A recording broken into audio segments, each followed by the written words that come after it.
नमस्कार दोस्तों, आज की कहानी में आप सभी का बहुत बहुत स्वागत है। एक समय की बात है, एक घने जंगल में बना हुआ एक विशाल कुआं था। चारों ओर गहरा सन्नाटा फैला हुआ था। कुछ देर बाद एक बूढ़ी औरत वहां पर आई। उसके हाथ में एक बड़ा है विचित्र दिखने वाला घड़ा था। बूढ़ी औरत और धीरे धीरे कुएं के नज़दीक पहुंची और रहस्यमयी अंदाज में मुस्कुराने लगी। मेरे कुएं, मेरे घड़े, अब तो तुम मेरे ही समय बदल सकते हो। इतना कहकर बूढ़ी औरत ने उस घड़े को कुएं में अंदर फेंक दिया और इधर उधर देखने लगी। कुछ देर बाद उसकी नज़र वृक्ष पे लगे हुए कुछ पुष्पों पर पड़ी। बूढ़ी औरत ने उन पुष्पों को तोड़ा और मुस्कुराने लगी। अब बस मुझे कोई नहीं रोक सकता। इतना कहकर बूढ़ी औरत ने उन पुष्पों को भी कुएं के अंदर फेंक दिया। जैसे ही वो पुष्प उस कुएं में घड़े के अंदर गिरे, अगले ही पल रंग बिरंगी किरणें निकलने लगी। देखते ही देखते पूरा कुआं सोने से भर गया। बूढ़ी औरत की आंखों में चमक आ गई। आखिरकार मैं अपने मकसद में कामयाब हो गई हूँ। मगर अगले ही पल रंग बिरंगी किरणों के साथ वो सारा सोना गायब हो गया और वो घड़ा हवा की रफ्तार से उछलता हुआ दोबारा बूढ़ी औरत के हाथ में आ गया। तभी अचानक एक उल्लू उड़ता हुआ तेजी से बूढ़ी औरत के पास आकर बैठ गया और बूढ़ी औरत से कहने लगा, तुम्हें क्या लगता है इस घड़े में तुम कोई भी पुष्प डालोगे तो अपना चमत्कार दिखा देगा?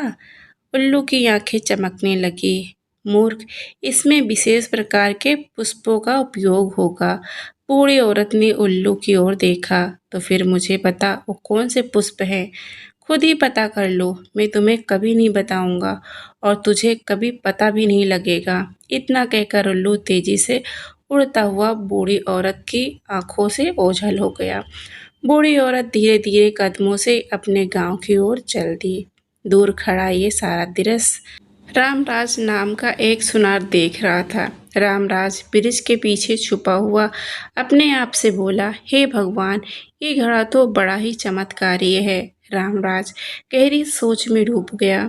यह बूढ़ी औरत तो मुझे कोई जादू करने वाली लग रही थी, और वो उल्लू आखिर वो कौन था जो मनुष्य की आवाज में बात कर रहा था? अरे मुझे क्या करना है? जो भी हो, इतना तो समझ आ गया कि ये घड़ा बड़ा ही चमत्कारी है। ये घड़ा अब मेरे पास होना चाहिए, फिर आएगा बड़ा मजा। इतना कहकर रामराज अपने गांव चला गया। रामराज अपने घर में बैठा गहरी सोच में डूब गया। हम अगर रात के समय उस बूढ़ी औरत का घड़ा सीधे सीधे चुरा लूं तो वो मुझे ढूंढने का प्रयास तो जरूर करेगी। रामराज के चेहरे पर चालाक मुस्कान आ गई।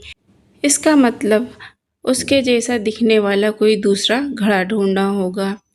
रामराज धीरे धीरे उठकर खड़ा हो गया। मैं असली घड़ा चुरा लूंगा और उसकी जगह नकली घड़ा रख दूंगा। बूढ़ी औरत को शक भी नहीं होगा। वो मूर्ख तो यही समझेगी कि उसके पास असली घड़ा है। यही योजना ठीक रहेगी। ये विचार आते ही रामराज अपने घर से बाहर निकल गया। सुंदरपुर गांव में शिवा नाम का एक ठठेरा रहता था। वो तांबे और पीतल के बर्तनों की मरम्मत करके अपना पेट पालता था। शिवा अपनी दुकान पर कुछ बर्तनों की मरम्मत कर रहा था। तभी वहां पर एक व्यक्ति आया। राम राम भैया, और क्या हाल चाल? तुम्हारा नाम सुंदरपुर गांव में बहुत प्रसिद्ध है। सुना है कि तुम यहाँ के सबसे अच्छे ठठेरे हो। क्यों भाई? राम राम भाई, वैसे हो कौन तुम?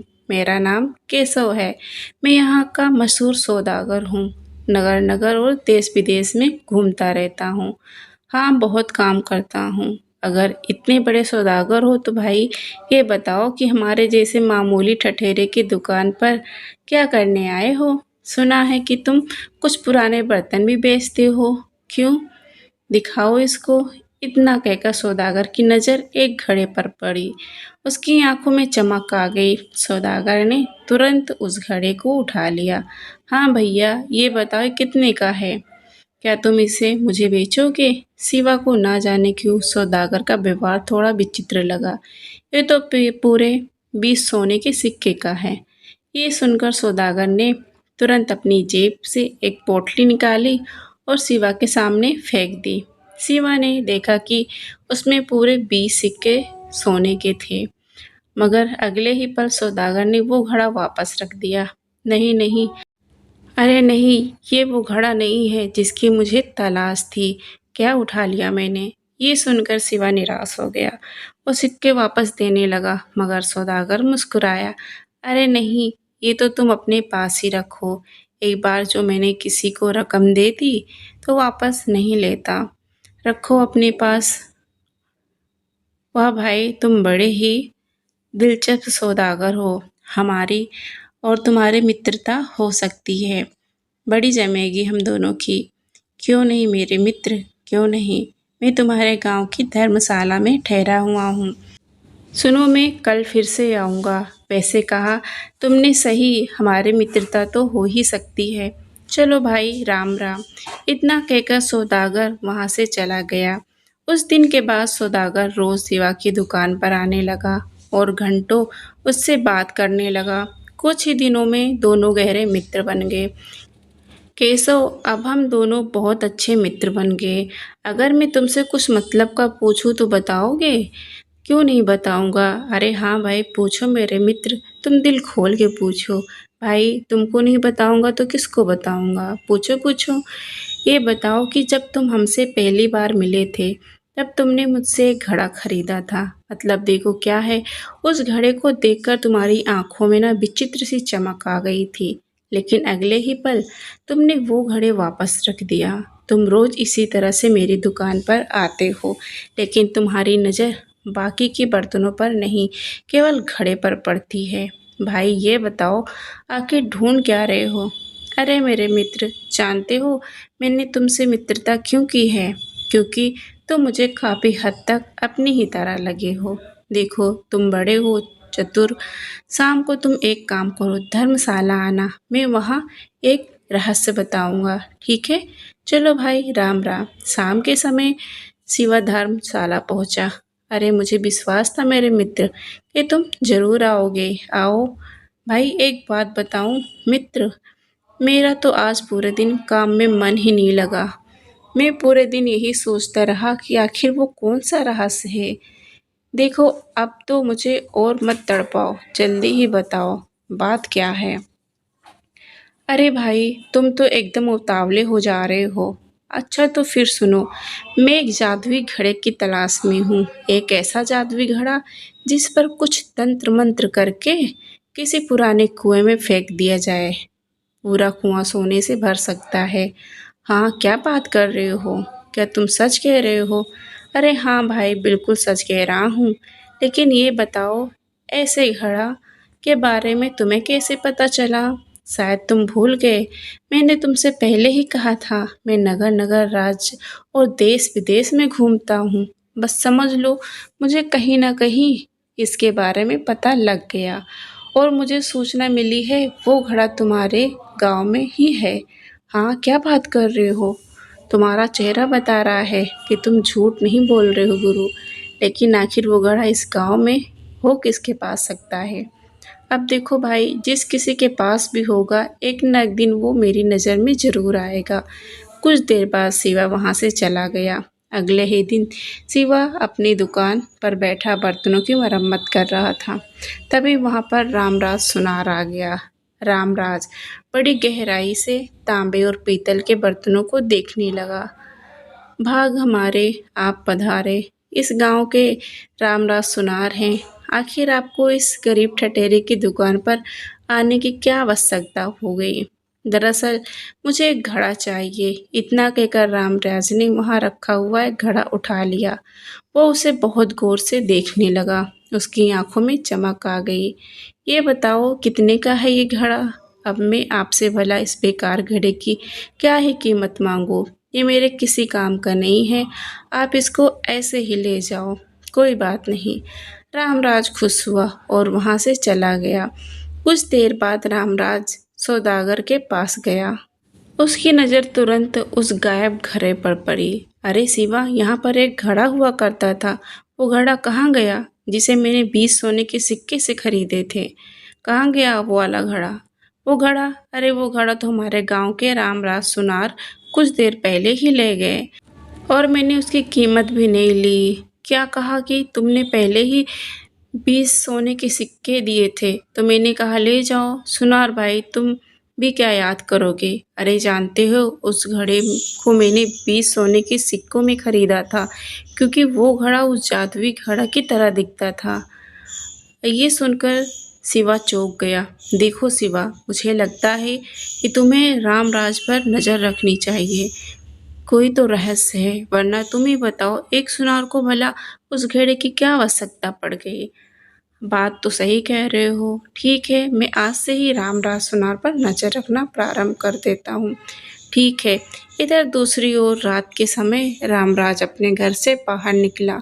वो धीरे धीरे कदमों से बूढ़ी औरत की झोपड़ी के अंदर चला गया। बूढ़ी औरत गहरी नींद में सो रही थी। रामराज के हाथ में नकली घड़ा था।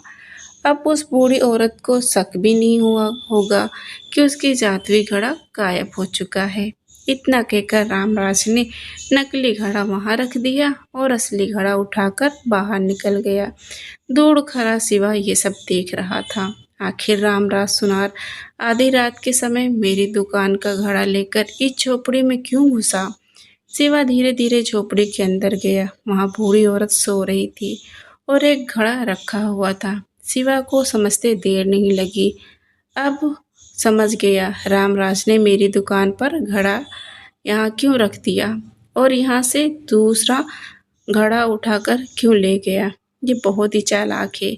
शिवा झोपड़ी से बाहर आया और चुपके रामराज का पीछा करने लगा।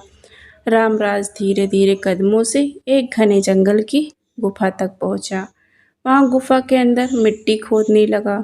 कुछ देर बाद उसने उस घड़ा को मिट्टी में गाड़ दिया। बस कुछ समय बाद मैं इस घड़े को निकाल लूँगा और फिर मेरी तो बल्ले बल्ले। इतना कहकर रामराज वहाँ से चला गया। लगता है यही वो घड़ा है जिसके बारे में रामराज बता रहा था। घड़ा कहाँ है या तो मुझे पता नहीं, लेकिन सबसे पहले मुझे केशव से इस बारे में चर्चा करनी होगी। इतना कहकर शिवा वहाँ से चला गया। अगले दिन धर्मशाला से निकलकर शिवा ठठेरे की दुकान पर जा रहा था। तभी उसकी नज़र सुंदरपुर गांव के एक छोटे से मंदिर पर पड़ी। वहाँ एक सुंदर स्त्री बैठी हुई थी और एक व्यक्ति उस सुंदर स्त्री पर नाराज हो रहा था। सौदागर धीरे धीरे कदमों से वहाँ चला गया। देख रमा, मुझे कोई मतलब नहीं है। अरे कुछ दिन पहले ही मुझसे कर्जा लेकर यहाँ कहकर ले गई थी कि कुछ दिन में चुका दूंगी, लेकिन तूने अभी तक नहीं चुकाया। जमींदार, मुझे थोड़ी सी मोहलत दे, मैं तुम्हारा सारा कर्जा चुका दूंगी। मोहलत मोहलत, और कितनी मोहलत चाहिए? जल्दी से मेरा कर्जा चुका दो, नहीं तो तेरे लिए ठीक नहीं होगा। रमा की आंखों से आंसू बहने लगे। देखो जमींदार जी, तुम तो जानते ही हो मैं एक अनाथ हूँ। फल बेचकर अपना गुजारा करती हूँ। कर्ज लेने से पहले मैंने तुमसे कहा था, लेकिन तब तुमने कहा था कि जब मेरे पास हो जाएंगे तब चुका देना। अरे वो सब पुरानी बात थी, मुझे अभी कर्ज चाहिए। सौदागर ये झगड़ा देख रहा था। तभी अचानक वो जमींदार के पास आ गया। अरे जमींदार रुको, अरे ये बताओ इस लड़की ने तुमसे कितना कर्जा लिया था? अरे पहले बताओ कि तुम कौन हो? अरे भाई वो सब छोड़ो, ये बताओ कि इसने तुमसे कितना कर्जा लिया था? पूरे 200 सोने के सिक्के। ये बीमार थी और इसका उपचार कराने के लिए इसके पास धन नहीं था, तभी ले गई थी ये मुझसे। सौदागर ने तुरंत अपनी जेब से 200 सोने के सिक्के निकाले और जमींदार को दे दिए। चलो अब तुम जा सकती हो, जाओ। जमींदार वहाँ से चला गया। अब आपने मेरा कर्जा क्यों चुकाया? अरे भाई, एक मनुष्य ही एक मनुष्य के काम आता है। इतना कहकर सौदागर वहाँ रखे हुए पुष्पों को देखने लगा। तभी उसकी नज़र सफ़ेद रंग के कुछ विशेष पुष्पों पर पड़ी। सौदागर उन पुष्पों को गौर से देखने लगा। उसकी आंखों में चमक आ गई। ये पुष्प बहुत अलग लग रहा है। क्या यह बताओ, तुम इन पुष्पों को मुझे बेचोगी? मैं तो इन्हें मुफ्त में आपको दे देती, क्योंकि आपने मेरी इतनी बड़ी सहायता की है। लेकिन मैं चाहकर भी इन पुष्पों को आपको नहीं दे सकती, क्योंकि इन पुष्पों को कनिष्ठ जंगल से उस वीरान मंदिर के बगीचे से तोड़कर लेकर आती हूँ। मैंने अपने घर पर एक छोटा-सा मंदिर बना रखा है और मैं भगवान को यही पुष्प चढ़ाती हूँ। आप चाहो तो दूसरे पुष्प मुझसे खरीद सकते हो। फिर तो तुम वाक़ई बहुत बहादुर लड़की हो, क्योंकि मैंने सुना है कि कनिष्ठ मंदिर के आसपास कोई भी मनुष्य डर की वजह से नहीं जाता है और तुम वहाँ जाकर उस पुष्प को तोड़ कर लेकर आती हो। वाह भाई वाह! क्या बात है! इसका मतलब साफ है कि तुम बड़ी ख़ास हो। रमा मुस्कुराने लगी। सौदागर कुछ देर उन पुष्पों को देखता रहा और वहाँ से चला गया।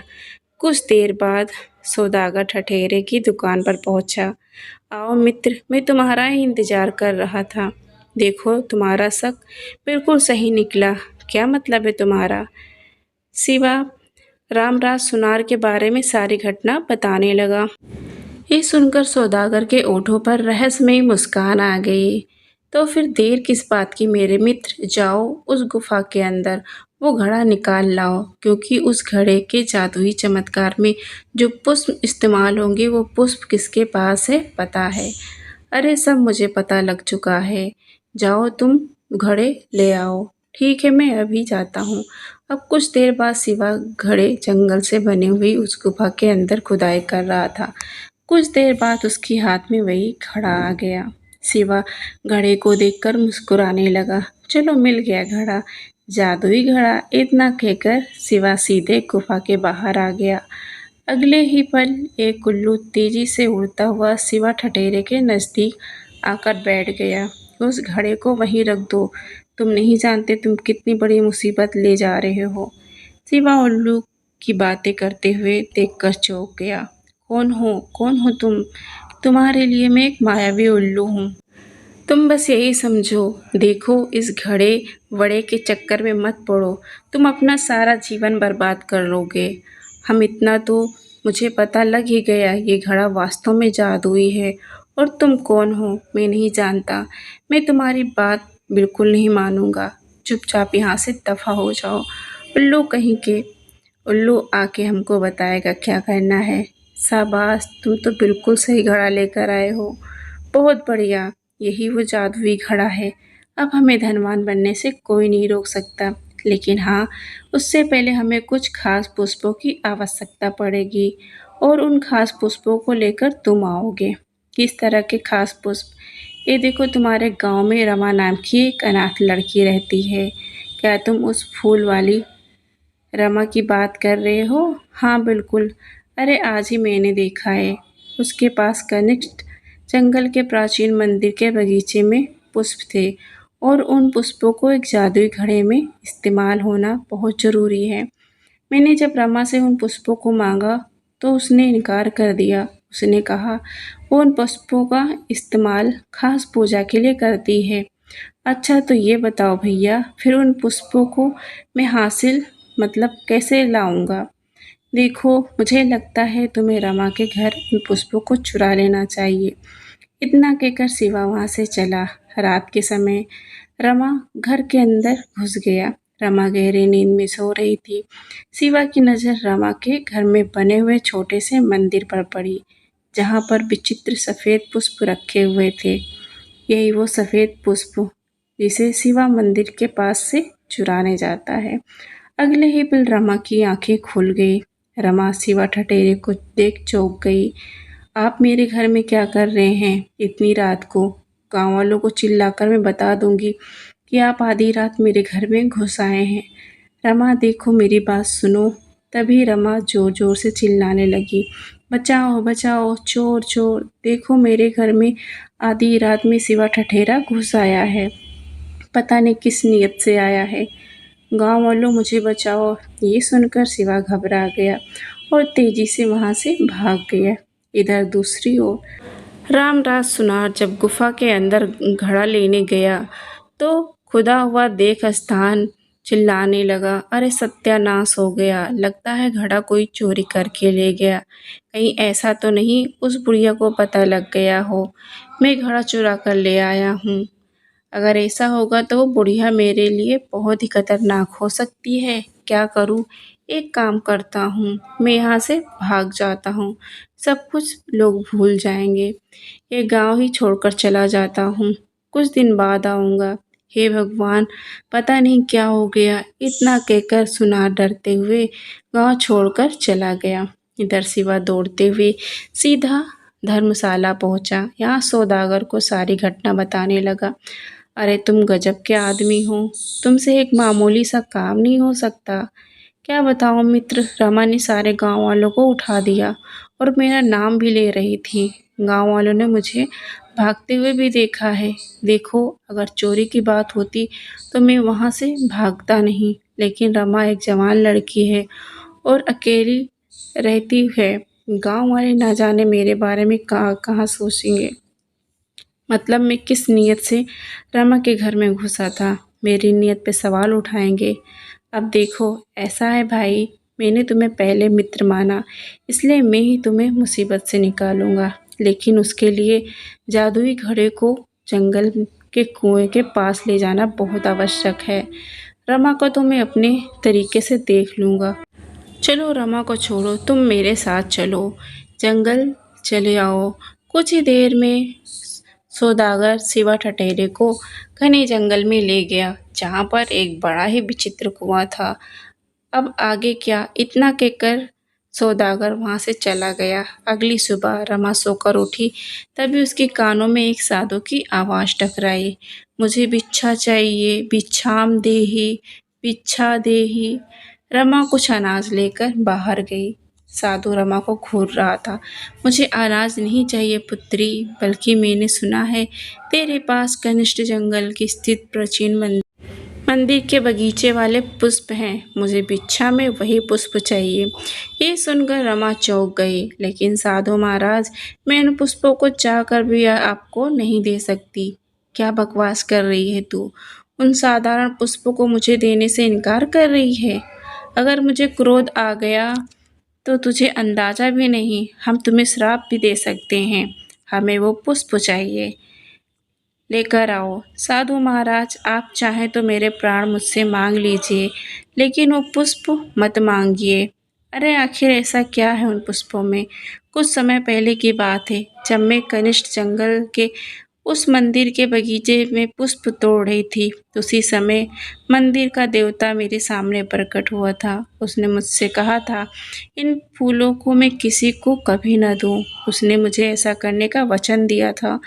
मैंने उसे ऐसा करने का वचन दिया था और मैं उस वचन का मान निभाने के लिए कुछ भी कर सकती हूँ। अच्छा, तो ये बात है। ठीक है, अगर तू हमें पुष्प नहीं दे सकती, कम से कम दिखा तो सकती है। हाँ, दिखा सकती हूँ। रमा अंदर गई और उन पुष्पों को लेकर आ गई। अगले ही पल साधु मंत्र पढ़ने लगा। रमा को सब कुछ घूमता हुआ महसूस हुआ। कुछ ही क्षणों में रमा बेहोश हो गई। चलो, हो गया काम। तभी वहां पर उल्लू उड़ता हुआ आ गया। रमा को छोड़ दो, मैं जानता हूँ कि तुम कौन हो और मैं भी जानता हूँ कि तुम इन पुष्पों का क्या करने वाले हो।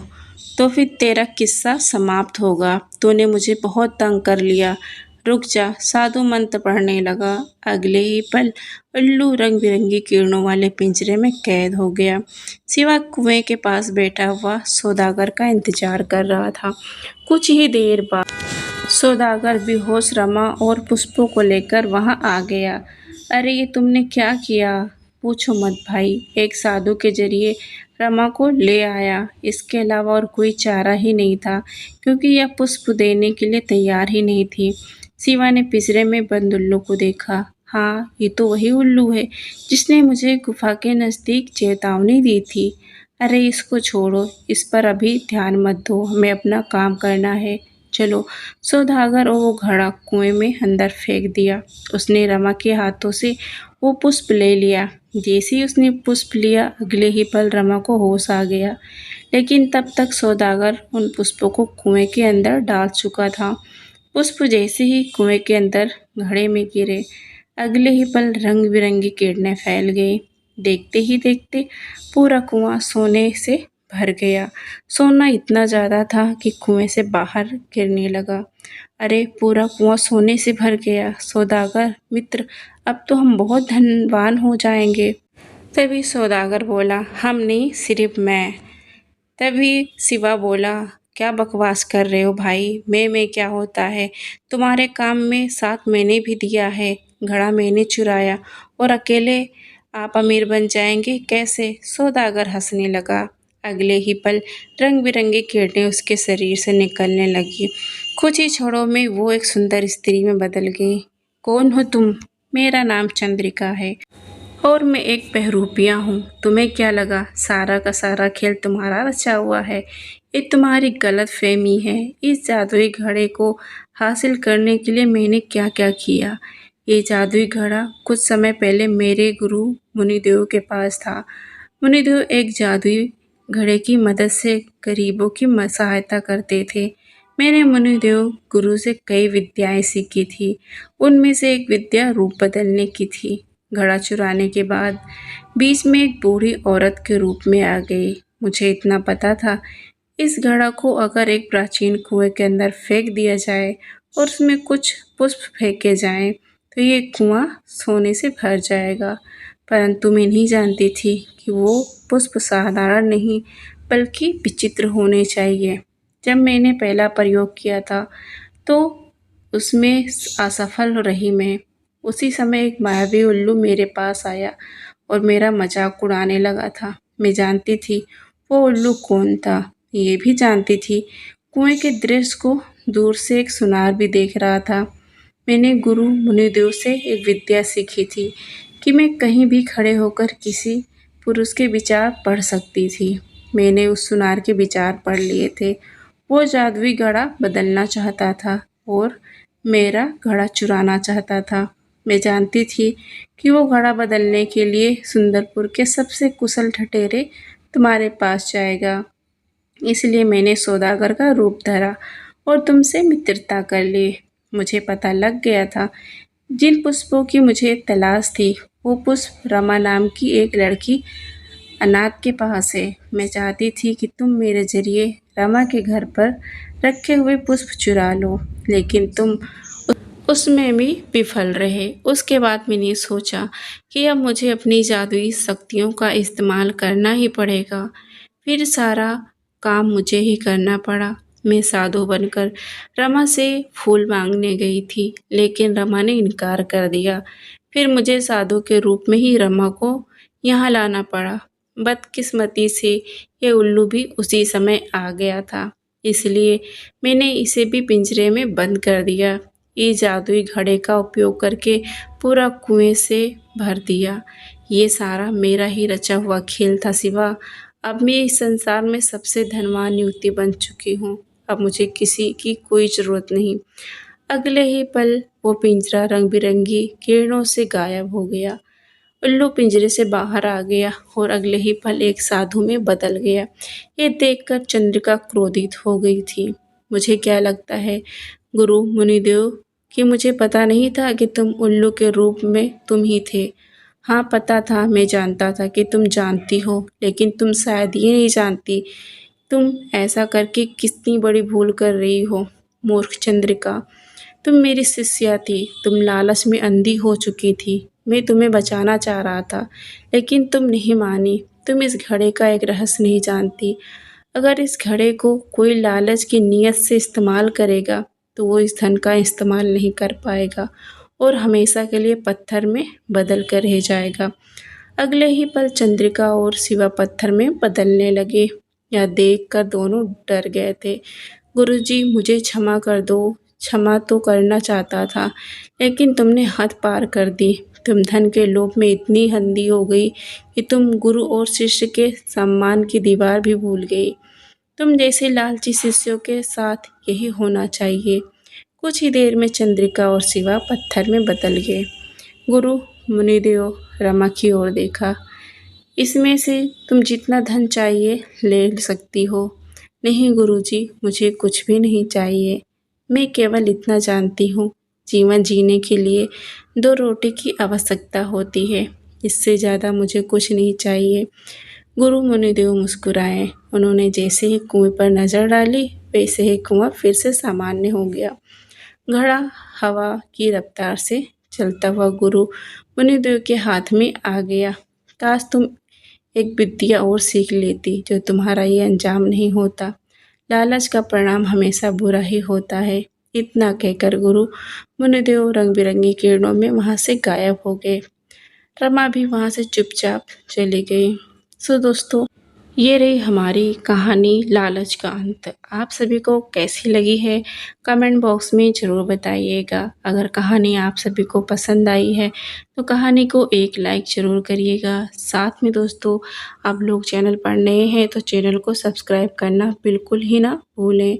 साथ में बेल आइकन भी प्रेस कर दें ताकि जब ऐसे वीडियो में आप सभी के साथ शेयर करूँ तो उसकी नोटिफिकेशन सबसे पहले आप लोगों को मिल सके। मिलते हैं दोस्तों एक नई कहानी के साथ। तब तक के लिए आप सभी अपना ख्याल रखिएगा। जय माता दी।